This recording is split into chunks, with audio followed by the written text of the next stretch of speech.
Bonjour tout le monde. J'espère que tu vas bien, que tu as la forme. Comment arrêter de se préoccuper parce que les autres pensent? Alors je vais te donner aujourd'hui 5 astuces.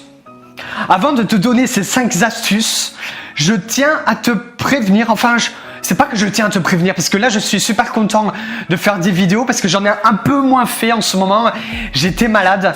Alors je sais qu'il y a beaucoup d'abonnés qui sont déjà au courant que j'étais malade parce qu'ils sont abonnés à mes emails privés. Tu peux t'inscrire en description. Ils reçoivent en général beaucoup d'emails et ils ont été mis au courant à l'avance quand j'étais malade.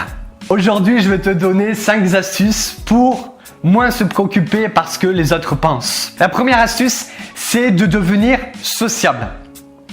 Pourquoi je donne cette astuce? Parce que quand on est sociable, on fréquente beaucoup de monde. Et quand on fréquente beaucoup de monde, on a beaucoup moins de cette facilité à se préoccuper parce que les autres pensent. Parce que obligatoirement, on va affronter beaucoup plus la critique. Parce qu'on va faire face à l'inconnu. On va faire face aux gens. On va faire face à que ce soit des amis ou que ce soit pas des amis, mais on va faire face à l'extérieur.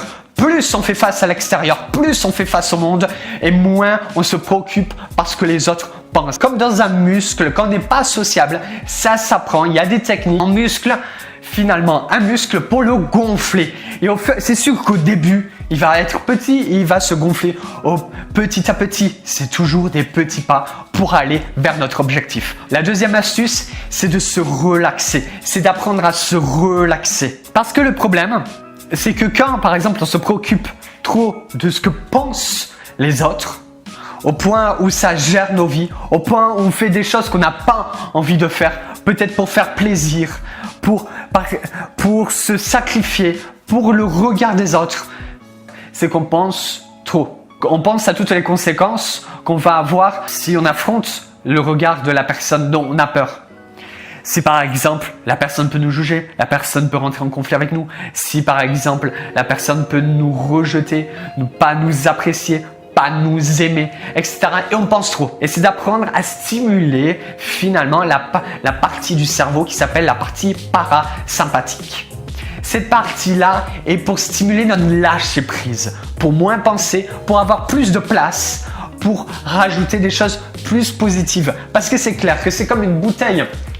Regarde cette bouteille, il y a de l'eau, je ne sais pas si tu vois l'eau qu'il y a là. Si c'est plat comme ça, que ça ne bouge pas, il y a un vide et ce vide, tu peux le remplir. Tu peux le remplir de courage, tu peux le remplir d'action pour aller vers tes objectifs. Pour par exemple te libérer de la timidité ou te libérer de la phobie sociale qui est une timidité x10. Certains l'appellent l'anxiété sociale. Si par exemple cette bouteille tu penses trop, cette bouteille c'est comme là. L'eau part dans tous les sens. L'air, c'est quoi l'air qui est à l'intérieur? La place a été prise par des bulles. Sauf que les bulles, tu peux rien mettre à l'intérieur. Je peux rien mettre à l'intérieur. Il faut attendre que l'eau soit stable, que le vide soit bien visible pour avoir la place de mettre du courage. Alors, je te préconise d'apprendre à te relaxer, à te déstresser. La deuxième astuce, c'est d'apprendre à te faire détester. Pourquoi? Parce que souvent, on veut, quand par exemple on se préoccupe beaucoup parce que les personnes pensent, et c'est normal de se préoccuper parce que les personnes pensent. Moi, je me préoccupe encore parce que les personnes peuvent penser de moi à certains moments. On a tous des peurs et c'est pas possible de supprimer toutes ces peurs. Alors, on aura toujours des peurs. Mais là, c'est la faculté d'avoir des peurs, d'enlever les peurs qui nous manipulent, de pouvoir finalement gérer nos peurs.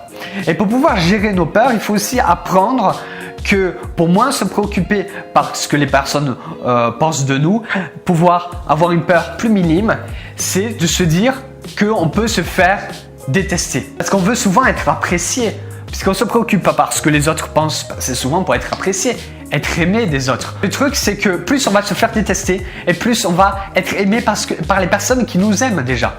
Par exemple, dans le marketing, on pousse, dans le marketing moderne en tout cas, on pousse les gens à faire en sorte que quand ils créent leur marque, quand ils créent leur entreprise, qu'ils polarisent leurs clients. En tout cas, moi, c'est ce qu'on me dit. On me dit, Kevin, si tu veux être apprécié, polarise tes clients. Ça veut dire sois franc, sois toi-même, dis les choses que tu penses. Et si tu n'es pas d'accord avec quelque chose, tu le dis. Fais-toi détester, fais-toi aimer, fais-toi ce que tu veux, mais en tout cas, montre-toi. En fait, en gros, montre la personne que tu es pour te faire détester pour ce que tu es toi. Et non pas te détester pour la personne que tu es pas, non pas être aimé pour la personne que tu es pas, etc. Les personnes qui nous aiment pas vont de moins en moins nous aimer, parce qu'on va être de plus en plus nous-mêmes.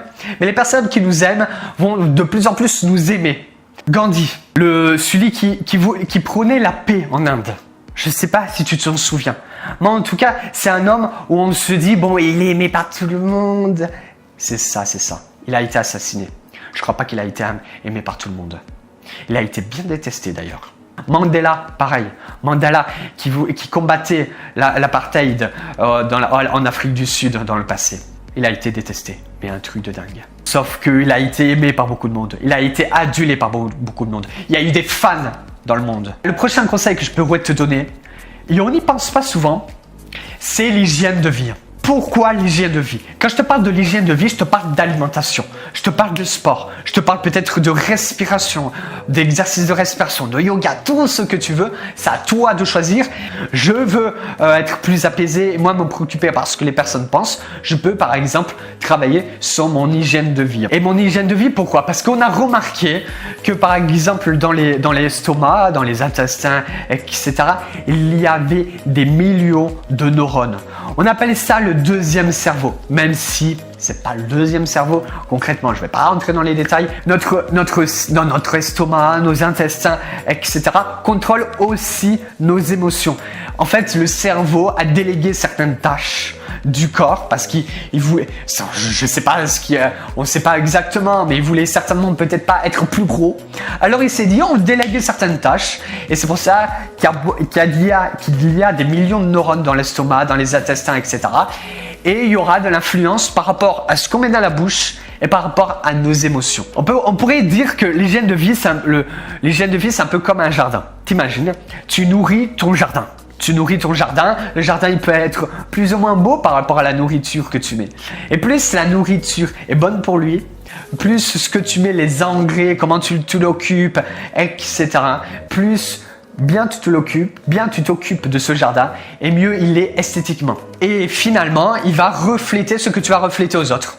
Tu vas être beaucoup plus apprécié, plus tu es pas forcément beau à l'extérieur, mais plus tu es beau à l'intérieur de toi, plus tu es apaisé, moins tu te préoccupes par ce que les personnes peuvent penser de toi. Tu vas être plus sociable, tu vas plus être rayonné, tu vas être plus optimiste, tu vas être peut-être plus souriant, peut-être moins déprimé, etc.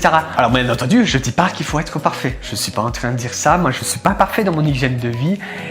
C'est sûr, je mange bien, je fais du sport, je fais de la méditation, etc. Mais je suis pas parfait tous les jours. Et je pense que c'est la base. La base pour moi, se préoccuper par ce que les personnes pensent de nous. Ne pas faire cela, finalement, c'est un peu comme se casser une jambe. On a une jambe en moins. Alors oui, on peut continuer à marcher avec une béquille, mais ça va être compliqué. La dernière astuce que je peux te donner, c'est de jouer sur ton environnement. Ça signifie que de jouer sur ton environnement, ça veut dire, en gros, quand on se préoccupe parce que les personnes pensent de nous, quand c'est beaucoup trop, je veux dire, quand on n'arrive pas à gérer cela, c'est que on ne se rend pas compte que notre environnement joue beaucoup. Ça peut être les amis qu'on fréquente, les gens qu'on fréquente, etc.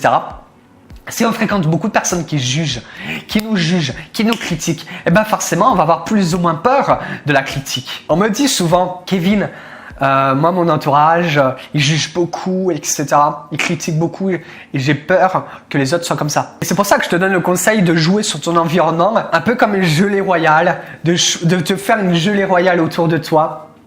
La gelée royale, c'est la nourriture qu'on donne aux abeilles, enfin pas aux abeilles, à une abeille de la ruche pour la transformer en reine. Fais-toi une gelée royale, choisis ton environnement pour choisir des personnes qui sont en adéquation avec ce que tu veux être dans le futur et qui n'activent pas tes peurs, qui t'apaisent et qui te donnent beaucoup plus d'énergie. Mais l'environnement, ça peut être tout autre chose aussi. Ça peut être les contenus que tu regardes à la télé. Ça peut être les choses que tu lis, les choses que tu regardes. Il y a une citation de je ne sais plus qui qui disait, bon, je vais déformer la citation, mais c'est un peu ça, mais en gros, c'est, tu veux une vie exceptionnelle, regarde ce que les gens mangent, mange l'inverse. Regarde ce que les gens écoutent, écoute l'inverse. Regarde ce que les gens lisent, lis l'inverse. On pense souvent à la nourriture qu'on met dans la bouche. Il y a aussi la nourriture de la tête. Des fois, on regarde et on consomme beaucoup de McDonald's dans notre tête.